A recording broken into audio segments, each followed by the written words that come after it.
कि आत्मा किसे कहते हैं ये पता करना है, उसके बाद शब्द शक्ति और उसके प्रमुख भेद को जानना है। तो सबसे पहले आप लोग रस, अलंकार और रीति और ध्वनि सिद्धांत, 4 सिद्धांत है, उसका सामान्य परिचय। हम तो सामान्य परिचय इसमें दिया है कि आप लोग को हम कठिन परिचय भी देंगे, ठीक है? समझे ना? तो वहाँ भी जो है हम लोग चलेंगे, कठिन परिचय भी हम लोग देंगे। सबसे पहले हम चलते हैं रस संप्रदाय पर। आप लोग जब सिलेबस उल्टाएंगे तो मिल जाएगा। पहला जो टॉपिक है उसमें से है काव्य लक्षण, काव्य हेतु, काव्य प्रयोजन। तीनों टॉपिक हम लोग का अब क्लियर हो चुका है, जो हम लोग दिवाली से पहले ही कर चुके थे। काव्य शास्त्र क्या है, काव्य क्या है, शास्त्र क्या है, लक्षण क्या है, हेतु का मतलब क्या होता है, प्रयोजन का क्या मतलब होता है, हम सब कुछ बता दिए। आप लोग शायद नोट्स भी कर लिए होंगे। और ये अभी जितना प्रश्न अभी हम तुरंत पल भर में दोहराए हैं, ये सभी प्रश्न आप लोगों से पूछे जाएंगे मेरे द्वारा अगली क्लास में, कल की क्लास में। तो आप लोगों का आज दायित्व तो है, जितना पीछे पढ़े हुए हैं सबको उठा के पढ़िए। हालांकि नियम ये होना चाहिए कि अभी मैं तुरंत पूछूं, क्योंकि आप तो आज बहुत दिनों बाद आए हैं। लेकिन मैं एक दिन का आप लोगों को बोनस दे देता हूँ। आप लोग बैठ के आज पढ़िएगा, कल मैं पूछूंगा उस पिछले तीनों टॉपिक से। और तब मैं आपको आज मैं रस पढ़ाऊंगा, और रस का मैं पीडीएफ भेज रहा हूँ। पीडीएफ से पढ़ाऊंगा, मेरे हाथ का लिखा हुआ पीडीएफ है। थोड़ा सा ढूंढ लेता हूँ गया कहाँ। सर्दी मेरा चरम सीमा पर है, तो थोड़ा सा मेरे आवाज के साथ साथ दूसरा आवाज भी आएगा, तो उसके लिए आप लोग जो है टेंशन नहीं लीजिएगा। लीजिएगा तो मेरा क्या ही जाएगा, है ना? बहुत सारी बातें हैं। अच्छा, वैसे मेरा सिद्धांत का मैं बनाया नहीं ना शायद। रुक जाओ एक मिनट, रुक जाओ, कहाँ गया भाई मेरा?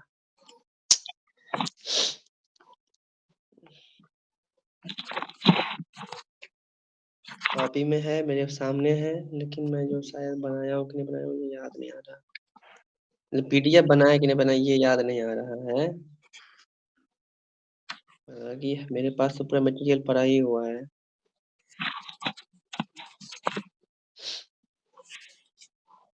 संध्या तब थोड़ा कितना मोटा किताब तुम लोग सब किताब ले लिया अपना अपना, ये बताओ पहले तुम लोग। नहीं भैया, सारा मेरी दुकान में एक कार्टून में सहित के रखा हुआ है। हम खुद का भी नहीं लाए, दुकान में ही है सारा। हाँ, उसको ऐसे सजा सजा के रखो, एकदम नहीं, सजा कल सजा के, कॉलेज है। लाइन लगा के, सहित के, सहेज के, आरती धूप शाम को दिखाती है दुकान में, उसको भी तो दिखाया करना एक बार।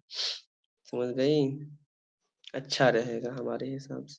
नहीं भैया, इसीलिए कि दुकान में सामान आया ना, तो उसी के ऊपर चौंका गया है सारा। तो आज रात तक खाली तुमको हो जाएगा, तो डांट कल कार्टून निकलेगा, नीचे है इसीलिए तुमको नहीं निकाल पाया। तुमको डांट सुनने का ज्यादा मन रहता है ना?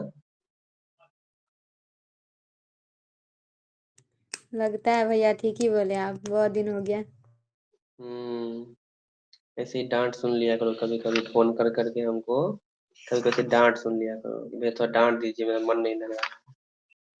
समझे? मन शांत हो जाएगा तुम्हारा।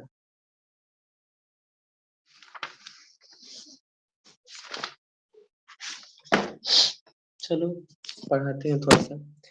तो मैं अभी भेजता नहीं हूँ तुम लोग को, मैं भेज दूंगा, तो तुम लोग को ध्यान से सुनना पड़ेगा। और नहीं अगर कहोगे तो थोड़ा पीडीएफ बनाने का समय लगेगा 5-7 मिनट, तब मैं पढ़ाऊंगा। पीडीएफ से पढ़ना है। स्क्रीन शेयर कर दीजिए ना भैया। भाई पीडीएफ बनाएंगे तब तो फिर शेयर करेंगे।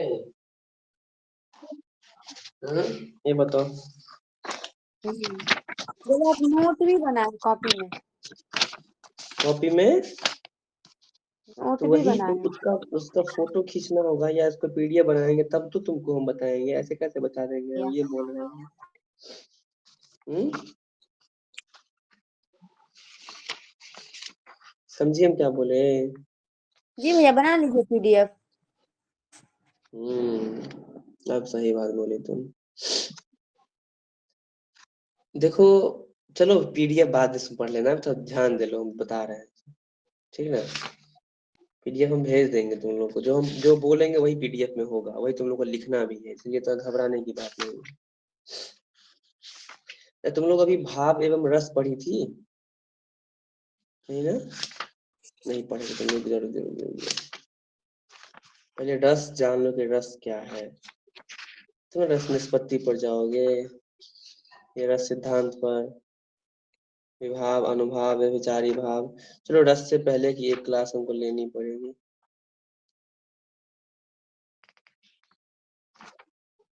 बहुत लंबा चौड़ा है वो भी, इतना छोटा है नहीं। वही है ना कि मैं वही जब घुसता हूँ पढ़ाने के लिए तो इतना लंबा चौड़ा हो जाता है ना, सोचता हूँ कि ये पढ़ाऊँ या छोड़ दूँ।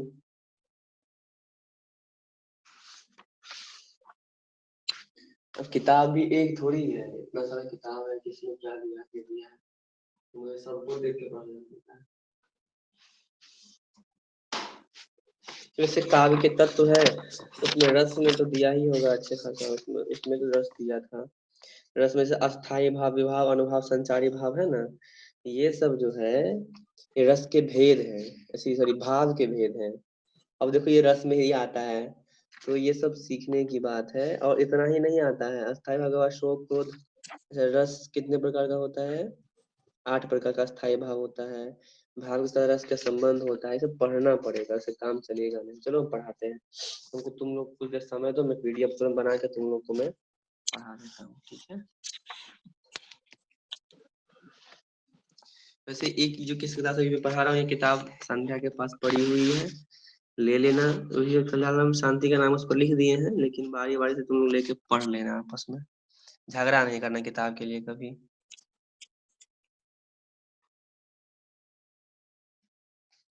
जो होता है ना कि किताब के लिए झगड़ा हो जाता है कभी कभी, संध्या शांति में तो बहुत होता है, ऐसा मुझे पता चला है, गुप्तचरों से पता चला है मुझे। जी भैया, होता है। मन नहीं लगते रहता है ना, तो कर लेते हैं कभी कभी। हमारा गुप्तचर बहुत तगड़ा है, एकदम सारा खबर दे देता है हमको, समझी? इसलिए तुम भी जी। कुछ तुम लोग करो तो छिपा उपा के करो एकदम। हमारा गुप्तचर बहुत तगड़ा है, तुरंत सब खबर दे देता है हमको।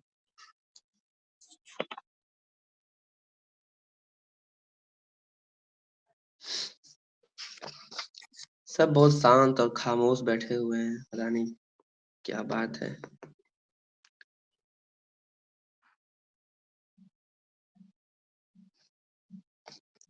कौन सा इस बीच में बिल्कुल पढ़ाई नहीं किया है अपन 10-12 दिन में? आज की तो 23 है ना, आज 14 दिन हो गया छुट्टी दिए हुए, 14-15 दिन हो गया।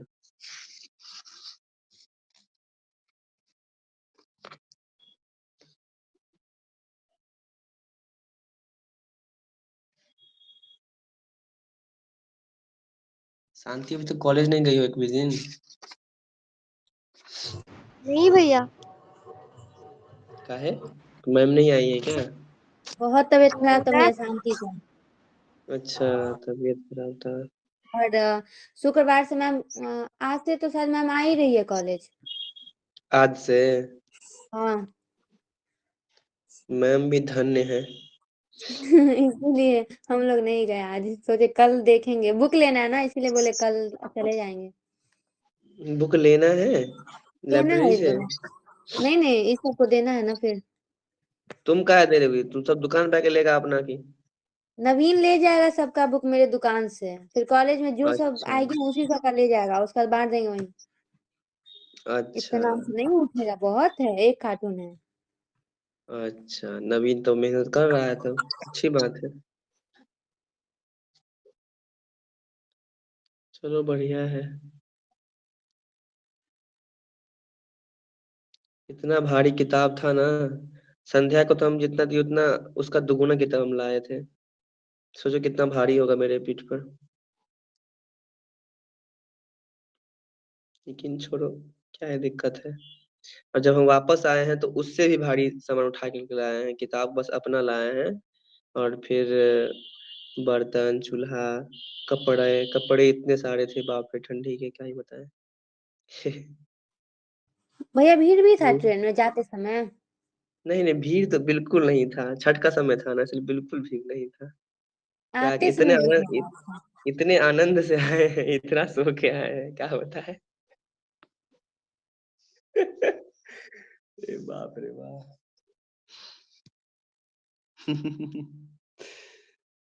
चलो इस पर फिर बाद में व्याख्या होगी इसकी, है ना? क्या कहें यार तुमको। ट्रेन में पैर रखने तक का जगह नहीं था, तुम खड़े होने की बात करती हो। ऊपर से चढ़ने समय में, जब ट्रेन में हम चढ़ रहे थे, मेरा जूता खुल के नीचे गिर गया। भैया हम तुमको खाली डाउट पैर हम खाली पैर इलाहाबाद आए हैं, मेरे गम को कौन समझेगा। आप हंसे तो हमको डाउट हुआ, ऐसा कुछ नहीं है जैसे सोच रही है संध्या। बस मैं क्या मोजा पहन के आया हूँ इलाहाबाद तक, सोचो क्या हाल होगा क्या मेरा। कहाँ पे प्रयोग होता है ऐसी बातें, कहीं तो हम पढ़े थे। जो हकीकत में होता है वो बोलते कुछ है, उसका मतलब कुछ और होता है। लक्षणा है कि क्या है? कौन, अब बताओ लक्षणा है कि व्यंजना है। लक्षणा होगा, मुझे थोड़ा थोड़ा लग रहा है ऐसा। लक्षणा क्यों होगा, व्यंजना क्यों नहीं होगा। मैं ऐसे याद नहीं है। देखो लक्षणा में क्या होता है ना, कि जो मुख्यार्थ है वो बना रहता है, लेकिन व्यंजना में क्या है, वो मुख्यार्थ बिल्कुल बाधित होता है और बिल्कुल एक नए अर्थ में वो होता है, तो वो व्यंजना हुआ ना। मैं जो बोल मतलब हाँ ठीक है, लक्षणा में ही होना चाहिए। मैं क्या बोला हूँ अभी, बता फिर से रिपीट करो। मतलब यात्रा बहुत अच्छा रहा, लेकिन यात्रा हाँ अच्छा था नहीं। हाँ तो जी, लक्षणा ही हुआ, ये लक्षणा ही हुआ, ठीक ठीक। वही। हम्म। ये सब क्लियर कर लिया करो, काव्य शास्त्र पढ़ती हुए क्लियर होना चाहिए कि लक्षणा में किस प्रकार का उदाहरण से स्पष्ट करो, तब अच्छे से वो स्पष्ट हो पाएगा। क्या लगा तो सोचे आप चर्चा हो जाएगी तो अब भूलेंगे ही नहीं हम लोग कभी। वैसे हम भी भटक जाते हैं लक्षणा व्यंजना में बहुत ज्यादा।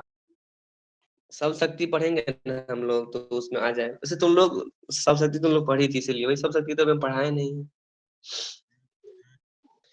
सब शक्ति हम पढ़ाएंगे ना तो अच्छे से पढ़ाएंगे तो सब समझ में आ जाएगा, तब कोई कंफ्यूजन नहीं रहेगा।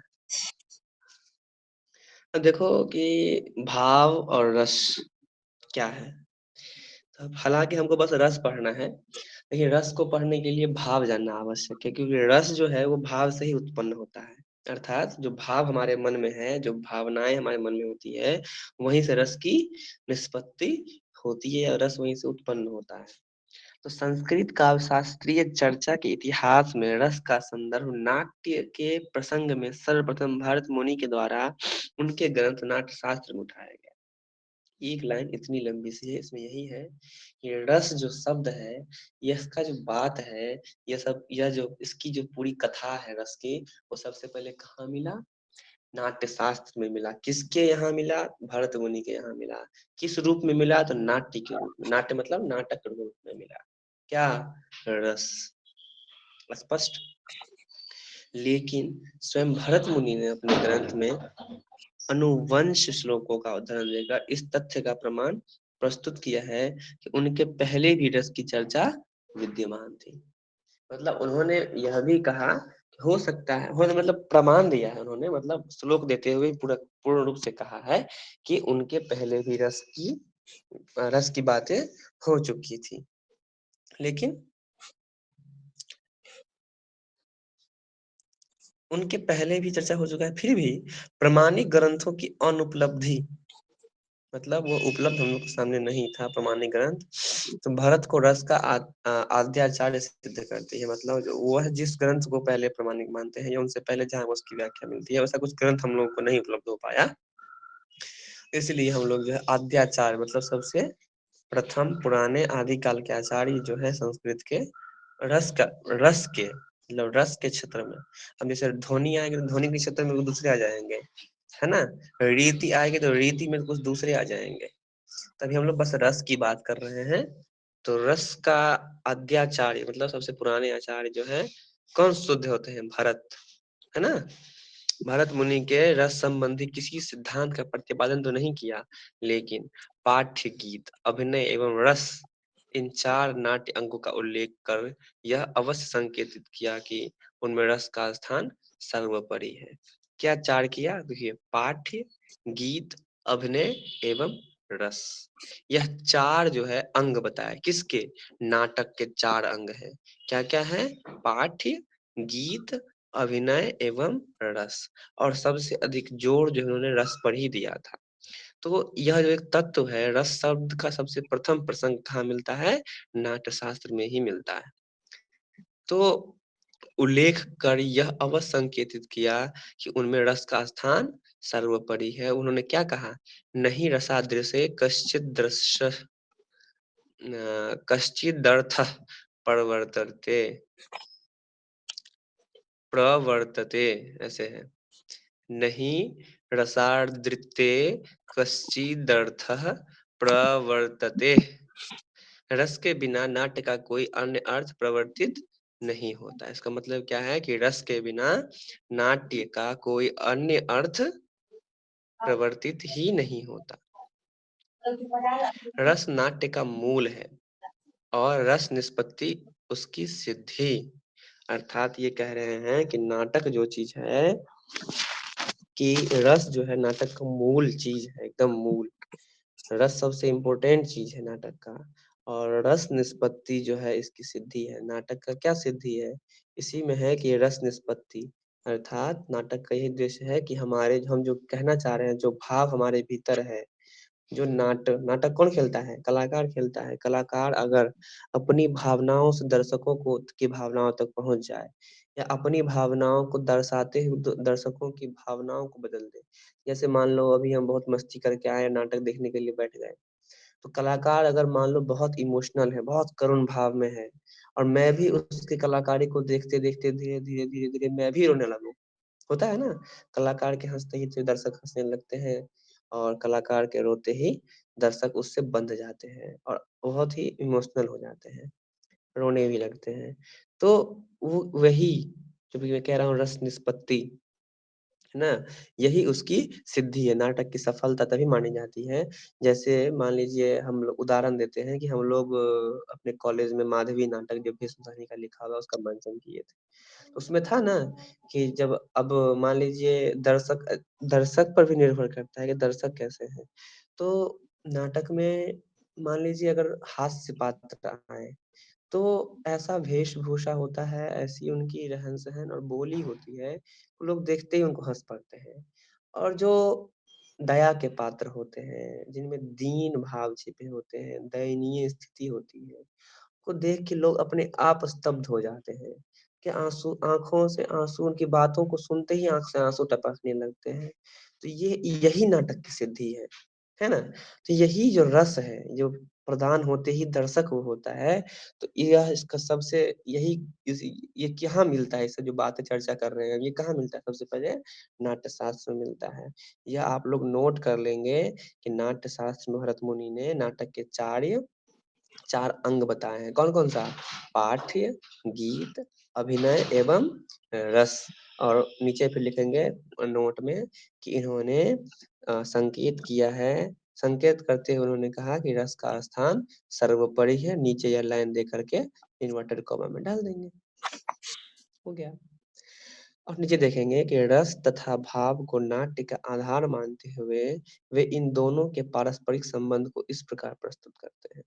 अर्थात रस और भाव दोनों का जो संबंध है वो बहुत ही मजबूत कड़ी है नाटक के लिए, और दोनों को आधार मानते हैं भरत मुनि। और उन्होंने लिखा है कि न भावहीनोस्ति रसो न भावो रसवर्जितः परस्पर कृता सिद्धिस्तयोर भिनये भवेत।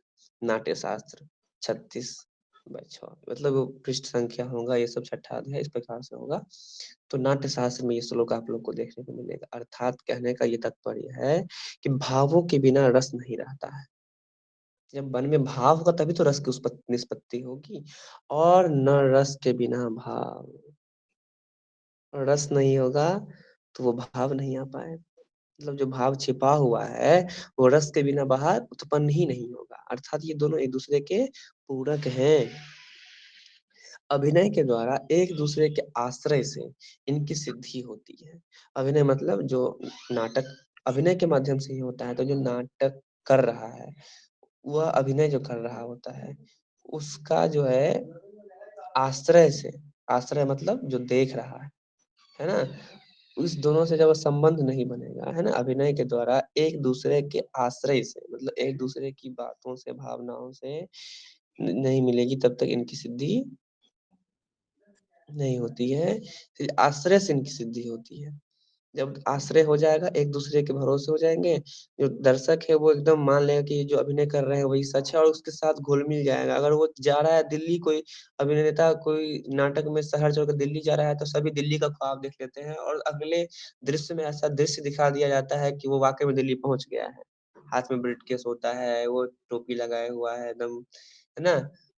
फुल पैंट शर्ट पहना है, हाथ में ब्रीफकेस है, ऊपर टोपी है और पीछे से वो ध्वनि चल रही है ट्रेन की, बाजार का शोरगुल है, तो बस शहर पहुँच गया बंदा। कोई भी जो भी नेता है वह शहर पहुँच गया। तो ये सब है, तो यहाँ पर भाव के बिना रस नहीं रहता और न रस के बिना भाव। ऊपर की पंक्ति है ना, न भावहीनोऽस्ति रसो न भावो रस वर्जिता। तो रस के वर्जित हो जाने से भाव भी नहीं होता। ये बात है। इनके अनुसार ये है कि अनुभाव एवं व्यभिचारी भावों के योग से रस की निष्पत्ति होती है। क्या कह रहे हैं? अनुभाव एवं व्यभिचारी भाव। अब यहाँ पर 2 नया शब्द आया, ध्यान दीजिएगा। जो मैं कह रहा हूँ एकदम बिल्कुल ध्यान दीजिए। ये इनके अनुसार मतलब भरत मुनि के अनुसार अनुभाव, अनुभाव दोनों में भाव लगा है, और दूसरा क्या है? व्यभिचारी भाव के योग से जो है, दोनों के योग से रस की निष्पत्ति होती है। इससे पहले क्या पढ़े थे? अभिनय के द्वारा एक दूसरे के आश्रय से इनकी सिद्धि होती है ना? कहे ना कि एक दूसरे के आश्रय, अर्थात जो अभिनेता अभिनय कर रहा है वो और जो दर्शक देख रहा है वो, इस दोनों के आश्रय से ही इसकी सिद्धि होती है, रस की सिद्धि होती है। तो भाव के बिना न रस रहता है और न रस के बिना भाव, अर्थात अनुभाव एवं व्यभिचारी भाव के योग से रस की निष्पत्ति होती है। वस्तुतः अब देखिए क्या है रस निष्पत्ति क्या है। रस निष्पत्ति के संदर्भ में भरत मुनि द्वारा प्रस्तुत प्रसिद्ध रस सूत्र नाट्य के अतिरिक्त काव्य में भी रस की स्थिति स्वीकृत हुई और इस प्रकार रस सिद्धांत की पूर्ण रूपेण प्रतिष्ठा हुई। यहाँ पर क्या हुआ कि यह जो है रस निष्पत्ति के संदर्भ में भरत मुनि जो प्रस्तुत किए हुए थे रस सूत्र, उसी को प्रवर्ती आचार्य मतलब बाद में जो आचार्य आए वही व्याख्यायित किए, है ना?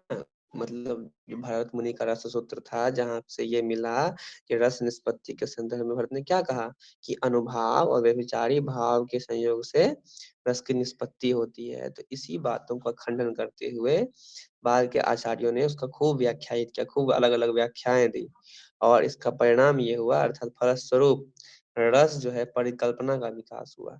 रस परिकल्पना मतलब रस की जो अलग-अलग अवस्थाएं थी, उसको किस प्रकार से अलग-अलग व्याख्याता आचार्यों ने सोचा, कैसे इसको विकसित किया, यह हुआ। तथा नाट्य के अतिरिक्त मतलब नाटक में भरत मुनि तो बस नाटक में बताया था, और बाद के आचार्यों ने जो आया वो नाटक के अतिरिक्त काव्य में भी, काव्य मतलब संपूर्ण साहित्य में, बताया था ना, काव्य मतलब संपूर्ण साहित्य संस्कृत में, तो काव्य में भी रस की स्थिति स्वीकृत हुई। उस समय के साहित्य में भी रस की जो क्या महत्ता थी वो उस समय बताया गया, और इस प्रकार इसी तरीके से रस सिद्धांत की पूर्ण रूप से प्रतिष्ठा कर दी गई।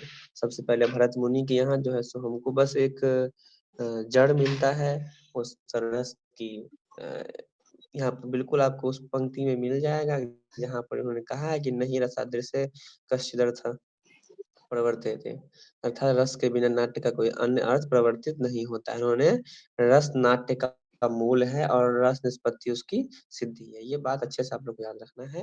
अंतिम में याद रखना है कि इन्होंने इनके अनुसार क्या है कि अनुभाव और व्यभिचारी भाव के सहयोग से ही रस की निष्पत्ति होती है। इन्होंने एक सूत्र दिया था, ये सूत्र आप लोगों को फिर आगे देखने को मिलेगा, वैसे मैं बोल भी देता हूँ। संचारी व्यभिचारी संयोगाद्रस नहीं नहीं रुको, विभावानुभाव, यहाँ सुन है विभावानुभाव व्यभिचारी संयोगाद्रस रस निष्पत्ति, अर्थात विभाव अनुभाव और व्यभिचारी भाव के संयोग से उत्पन्न ध्वनि हम संयोग से ही रस की निष्पत्ति होती है। तो ये सभी बातें आपको देखने को मिलेगी, उसी खंडन करते हुए 4 व्याख्याता आचार्यों ने रस के लिए जो अपनी-अपनी परिभाषाएं दी हैं। भरत मुनि ने नाट्य शास्त्र के 7th अध्याय में भाव के नामकरण के संदर्भ में 2 प्रश्न उठाए हैं। किम भवन्तीति भावा, क्या ये स्थित होते हैं इसलिए भाव है? स्थित होते हैं मतलब कहीं स्थिर है, स्थित मतलब कहीं से विराजमान किया हुआ है, या मतलब हमारे भीतर जो मन में दबा हुआ बात है वही भाव है। वा भावयन्तीति भावा, अथवा भावना करने वाले होते हैं इसलिए भाव है। इसका उत्तर वे इस प्रकार है, खुद प्रश्न करते हैं, उसका फिर उत्तर भी देते हैं कि वाग गमुख रागेण सत्विनाभिनरेण च कवेरंत गर्तम भावम भावयन्या भाव उच्यते। ये सब बहुत अच्छे से याद करने की श्लोक से जरूरत नहीं है, लेकिन जो बात है कि भाव और रस की जो बातें हैं कि कहाँ से इसका प्रारंभ होता है और किस प्रकार से उन्होंने भरत मुनि ने इसको बताया है और सबसे पहला अंश कहाँ मिलता है, यह बातें जानना आवश्यक था। जड़ यहीं से शुरू होता है रस का, इसीलिए मैंने यहाँ से शुरू किया, जब डायरेक्ट में रस निष्पत्ति पढ़ा सकता था, बता देता कि यह सूत्र रस भरत मुनि का है, इसका खंडन करते हुए 4 व्याख्याता आचार्य फलाना फलाना फलाना ने इसका व्याख्यान किया, उन्होंने ये सब बताया है, उसका ये खंड है, बता खत्म कर देता। लेकिन रस वास्तव में क्या है, कहाँ से आया है, कहाँ से इसकी उत्पत्ति हुई, ये सभी चीजें जानना आप लोग को आवश्यक है। अभी पढ़े रहेंगे तभी आप लोगों को एमए में बहुत ही फायदा करेगा ये आगे किसी परीक्षा में। तो यहाँ जो है ये जो श्लोक दिए हैं वो प्रश्न क्या था कि भाव क्या है ना, भाव के नाम का संदर्भ उन्होंने कहा था, तो क्या कहते हैं कि वाचिक आंगिक मुख राग एवं सात्विक अभिनय के द्वारा कवि के हृदयगत आशय का ज्ञान करा देने वाले भाव कहते हैं।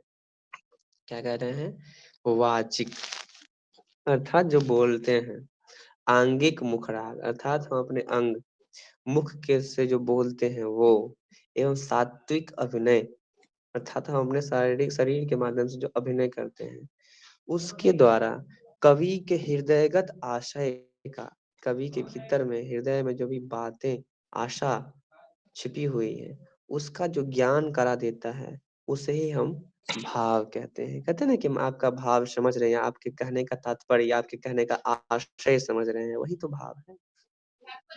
इस कथन का तात्पर्य यह है कि लौकिक जीवन में होने वाले सुख दुखादि भावों से नाट्य भाव पृथक है। कि कह रहे हैं कि लौकिक जीवन में, है ना,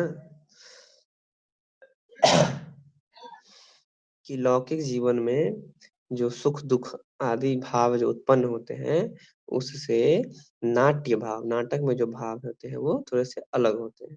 कवि के हृदयगत भावों को जब नट अपने में चतुर्विध अभिनय के प्रभाव से आस्वाद्य बना देता है तभी उन्हें भाव कहा जाता है। कह रहे हैं कि नाटक का जो भाव है वो क्या होता है, ये देख लीजिए। कि कहते हैं कि जब नाटक नट मतलब जो नाटक करता है कलाकार, तो नट अपने चतुर्विध अभिनय के प्रभाव से, मतलब उसके भीतर जो भी कलाकारी होती है उन सभी चीजों को जब वो प्रदर्शित कर देता है तो उससे उसके आस्वाद बना देता है। आस्वाद मतलब दर्शक एकदम हतप्रभ हो जाता है, तत्प्रभ हो जाता है, अर्थात एकदम स्तब्ध हो जाता है, उसको एकदम देखते देखते उसके साथ घुल मिल जाता है, आस्वाद बना देता है, तभी उन्हें भाव कहा जाता है। अर्थात जो प्रेक्षक है, प्रेक्षक मतलब होता है दर्शक जो देख रहा है नाटक, बिल्कुल कोई एक रंगमंच सेट कर लीजिए और नीचे दर्शक बैठा हुआ वो दिमाग में सेट कर लीजिए और समझिए कि बस ऐसा चल रहा है कि जो अभी कलाकार है वो अभिनय कर रहा है, दर्शक के भाव से जब वो जुड़ जाता है तब वही भाव का संचार कहलाता है या भाव कहलाता है।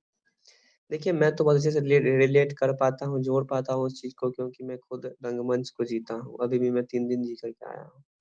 तो उन चीज़ों को मैं अच्छे से जानता हूँ कि दर्शक कौन-सी कहानी को देख रहे हैं, कलाकार किस प्रकार से अपनी कला का प्रदर्शन कर रहे हैं, कैसे लोगों से जुड़ रहे हैं। होता है ना कहीं-कहीं, मान लो कि कहीं मृत अवस्था का ज़िक्र है कि मान लो कोई स्त्री है, स्त्री पात्र है, बूढ़ी है, मर गई।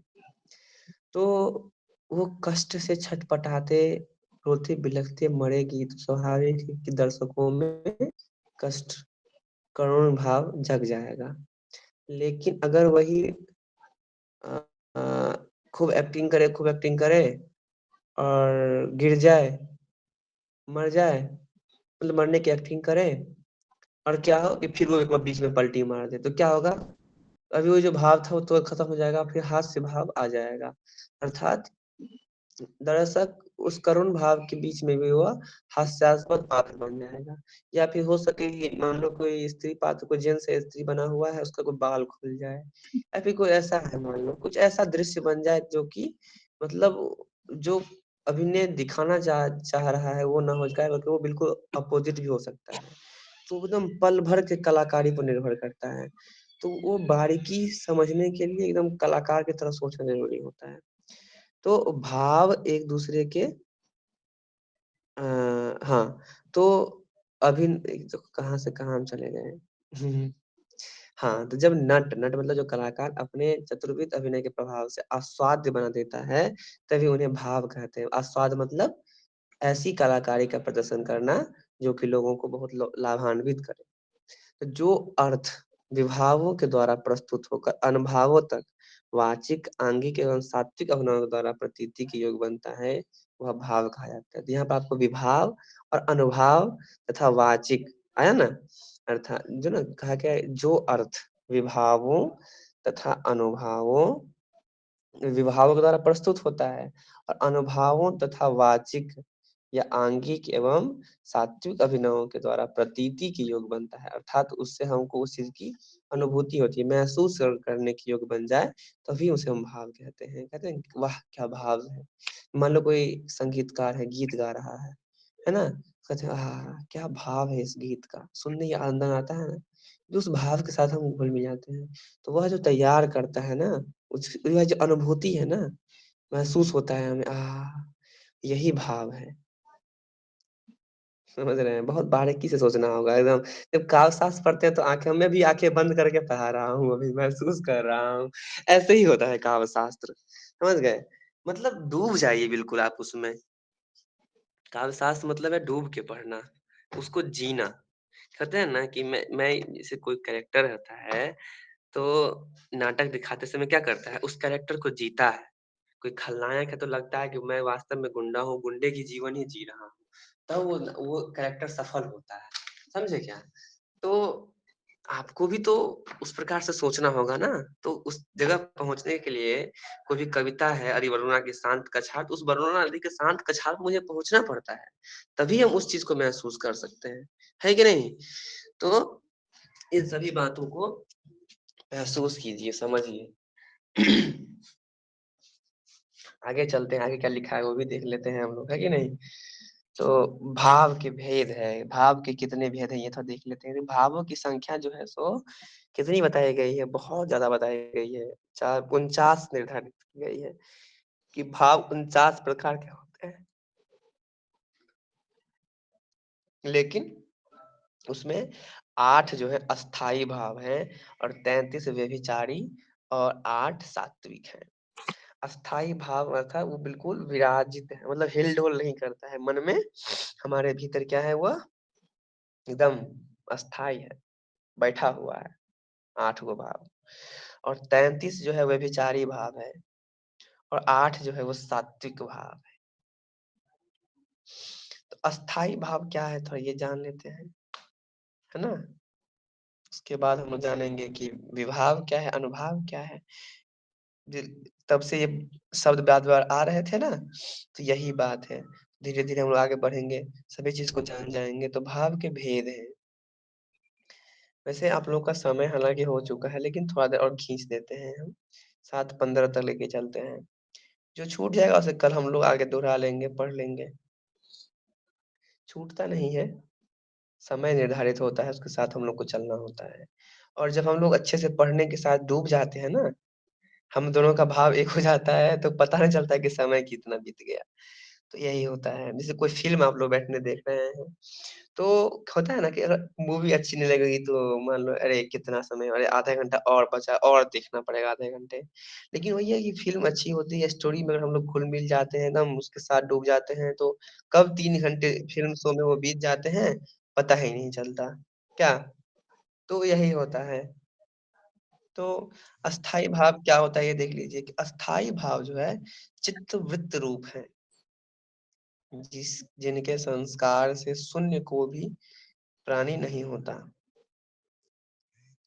केवल किसी प्राणी में कोई चित्तवृत्ति अधिक होती है और किसी में कम। किसी की उचित विषय में नियंत्रित होती है, किसी की इसके विपरीत। उसी कारण कोई धर्म, अर्थ आदि पुरुषार्थ के उपयुक्त होने से उत्तम प्रकृति का कहा जाता है, तो कई से हीन होने के मध्यम और अधम। अस्थाई भावों की स्थिति अन्य भावों के बीच वही होती है जो प्रजा के मध्य राजा तथा शिष्यों के मध्य गुरु की। और जो भाव है मतलब व्यभिचारी और सात्विक भाव जो है, इन भावों के बीच अस्थाई भाव का स्थिति कैसा है? जैसे पूरे प्रजा है, चारों साइड फैली हुई है, बीच में एक राजा है, तो क्या है, सर्वोपरि है ना, सबसे बड़ा है। या बहुत सारे शिष्य हैं, चेला चमटा है, उसके पीछे गुरु बैठा हुआ है, तो उसका क्या होगा, महत्व सबसे अधिक होगा, क्योंकि वो एक लौता है। तो भरत मुनि का ये कहना है कि जिस प्रकार राजा एवं अनुचर, सहचर मतलब जो साथ रहते हैं, जो साथ नहीं रहते हैं, अनुचर सभी मनुष्य होते हैं, लेकिन कुलशील, विद्या, आचरण, शिल्प आदि में विलक्षण होने के कारण उनमें से कोई राजा और इन गुणों में अल्प होने के से कोई अनुचर होता है। उसी प्रकार अस्थाई भाव में विरोधी अवरोधी सभी स्थितियों में बने रहने की क्षमता होने के कारण वह राजा है। अस्थाई भाव क्या है, सभी भावों का राजा है, क्योंकि यह क्या कर सकता है, विरोधी अवरोधी, अर्थात वो किसी चीज का विरोध भी कर सकता है और वह रोक भी सकता है ना। तो इसमें विरोधी अवरोधी दोनों भावना है। चित्त वृत्ति रूप है, अर्थात वो जैसा, अस्थाई भाव क्या है ना, कि जिस प्रकार से हमारा चित्त, हमारा मन सोचेगा उसी प्रकार का रूप धारण कर लेता है। और जिनके संस्कार से शून्य को भी प्राणी नहीं होता, मतलब उससे छोटा कुछ भी नहीं होता, केवल किसी प्राणी में कोई चित्तवृत्ति अधिक होती है और किसी में कम। अर्थात जैसे मान लीजिए समय के साथ कहते हैं कि अरे ये समय के साथ ढलता नहीं है, अर्थात अभी मान लीजिए तुरंत, मान लीजिए किसी को मजाक किए तो कोई एकदम हंसते खेलते टाल देगा, किसी को गाली देता है, अरे कोई बात नहीं चलो ठीक है, अर्थात उसके भीतर सभी प्रकार के भाव विद्यमान है और वो होते हैं, किसी में कम किसी ज्यादा होते हैं। जिसमें कम होते हैं कहते हैं कि तुरंत गुस्सा आ जाता है, अर्थात उसमें जो है वो स्थायी भाव बहुत कम है। क्या समझे, जिसमें अधिक होता है वो उतना स्थायी रहता है, तो वो होता है। किसी की उचित विषय में नियंत्रित होती है, किसी की उसके विपरीत, किसी को मतलब कम विषय में नियंत्रण होती है। उसी कारण कोई धर्म, अर्थ आदि पुरुषार्थ के उपयुक्त होने का उत्तम प्रकृति कहा जाता है, तो कोई हीन होने के माध्यम से, मतलब अस्थाई भाव हमारे मन में जो भी बातें दबी होती है, जो किसी न किसी माध्यम से बाहर निकलती है, हंसना, रोना, खाना, मतलब खाना पीना तो काम हो गया, जैसे हमारे मन की भावनाएं होती है ना, रोना, हंसना, है ना, क्रोध करना, है ना, गुस्सा करना, क्रोध करना की बात है, तो ये सब अस्थाई भाव के रूप में हमारे भीतर विद्यमान होता है। तो जिस प्रकार से जो है अन्य जो व्यभिचारी और सात्विक भाव है, वो सब क्या है, प्रजा है। तो भरत मुनि ने यही कहा है, जिस प्रकार से राजा व अनुचर जो है बाकी जो मनुष्य है उससे क्या होते हैं, कुलशील होते हैं, मतलब खानदानी होते हैं, रईस होते हैं, आचरण में अलग होते हैं, शिल्प में अलग होते हैं, अर्थात उनका रहन सहन खान पान अलग होता है, विलक्षण, विचक्षण कर दिया है, लेकिन विलक्षण, क्योंकि बाकी से वो अलग होते हैं, अलग दिखते हैं, इसीलिए जो है वो, और सब मतलब सामान्य लोगों से वो थोड़ा सा अलग दिखते हैं, और उनमें कोई राजा और कोई बहुत बड़े विद्वान बन जाते हैं। तो उसी प्रकार, जिस प्रकार से ये कहा गया है कि राजा कैसे होता है और यह कोई विद्वान कैसे बनता है, उसी प्रकार से जो है अस्थाई भाव की गहन, अस्थाई भाव जो है विरोध अवरोधी, विरोध अविरोधी सभी स्थितियों में बने रहने की क्षमता है, इसी कारण वह राजा है।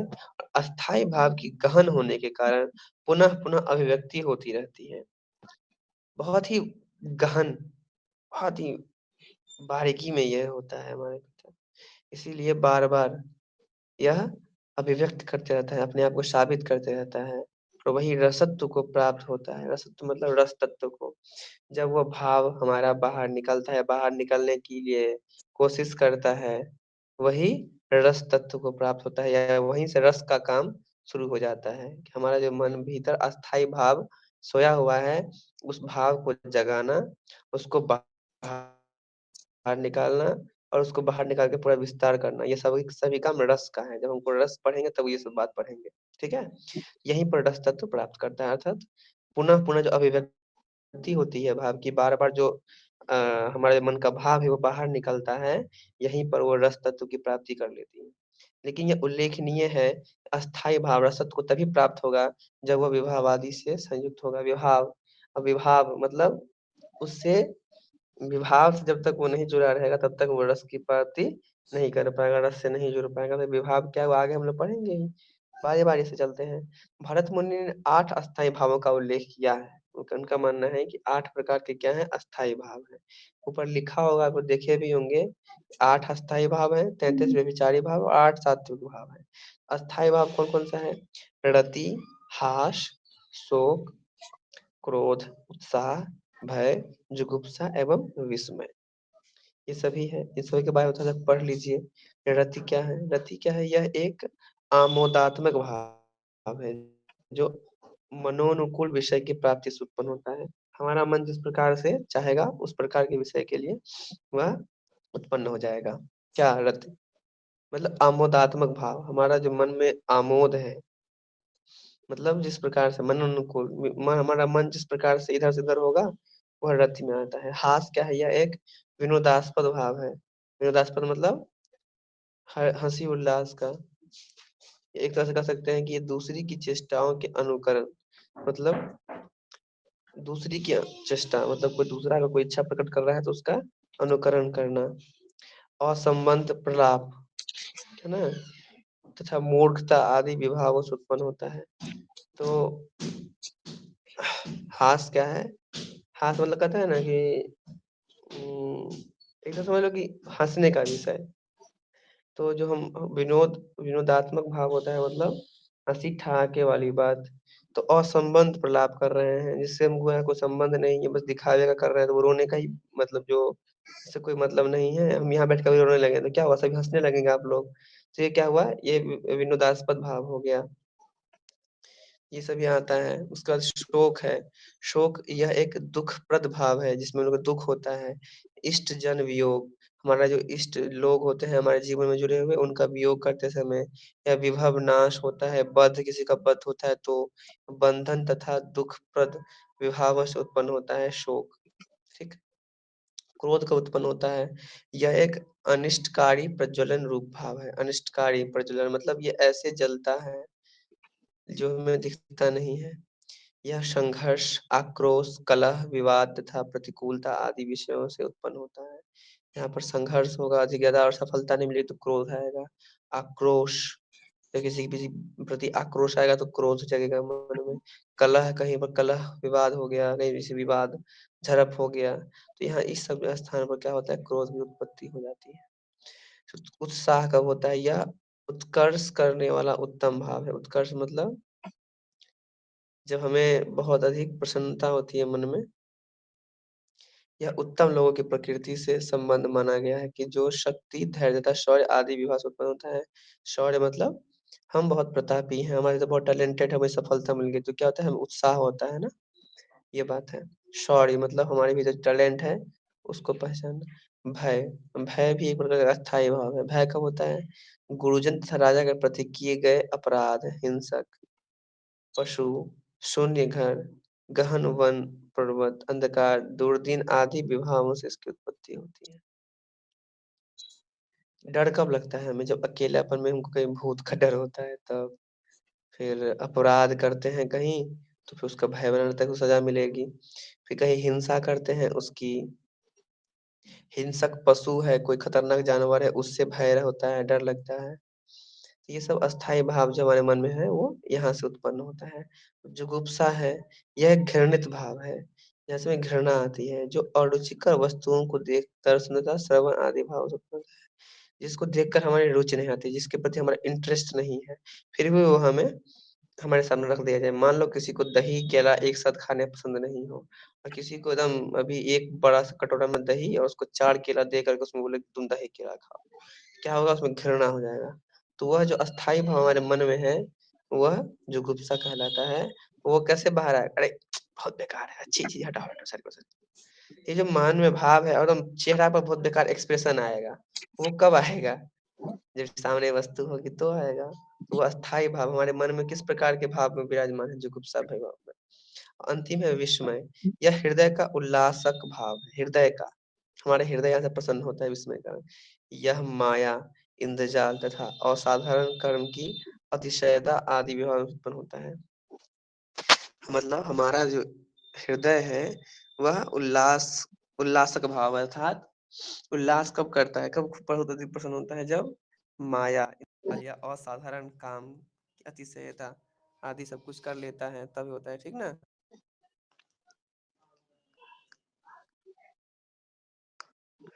भरत मुनि ने निर्वेद को, जिसे परवर्ती आचार्यों ने शांत रस की अस्थाई माना, अस्थाई भावना मानकर व्यभिचारी भाव माना। कितना टाइम हो गया है? 9:13 हो गया, टाइम तो हो गया है। वे प्रमुख रूप से 8 ही रस मानते हैं, इसलिए 8 अस्थाई भावों का उल्लेख किया है। 8 अस्थाई, बाद में हालांकि रस की संख्या बढ़ गई है, 9 या 10 11 हो गया है। अभिनव गुप्त के समय तक विचारकों का एक संस्थान निर्वेद शांत का अस्थाई भाव मानने वाला आवश्यक हो गया। निर्वेद जो है ना, भरत मुनि ने निर्वेद को, जिसे परवर्ती आचार्यों ने शांत रस का अस्थाई माना है, कि शांत रस है तो जैसे ये विस्मय है ना, तो विस्मय के बाद एक निर्वेद, यह भी एक अस्थाई भाव में आ जाता है, जिसको बाद में शांत रस कहते हैं, कि हमारे मन में अगर कुछ हो भी रहा है तो हमें निर्वेद भाव जो जागता है, तो मुझे मेरे मन को शांत रखता है। तो ये अस्थाई भाव न व्यभिचारी भाव माना है। तो किसी न किसी इसको क्या कहा, कि किसी ने कहा यह अस्थाई भाव नहीं है, और किसी किसी ने कहा कि यह व्यभिचारी भाव है। ये प्रमुख रूप से 8 ही रस मानते हैं, इसीलिए 8 अस्थाई भाव को उल्लेख किया है। और अभिनव गुप्त के समय है ना, भरत मुनि के बाद जब हम लोग पढ़ेंगे भट्टलोल्लट, अभिनव गुप्त आते हैं उसी क्रम में, चारों व्याख्याचार्य में। तो अभिनव गुप्त के समय तक विचारकों का एक संस्थान निर्वेद को शांत का अस्थाई भाव मानने वाला अवश्य हो गया, और निर्वेद एक दुख विशेष का भाव है, ठीक ना। इसमें वैराग्य की भावना आती है। वैराग्य मतलब पता है, सब कुछ को छोड़ के वो करते हैं, तो वह भावना आती है। यह तत्व ज्ञान तथा इष्ट जन के वियोग आदि से उत्पन्न होता है। तो यहीं पे रहने देते हैं। विभाव अनुभाव व्यभिचारी भाव हम लोग कल पढ़ेंगे।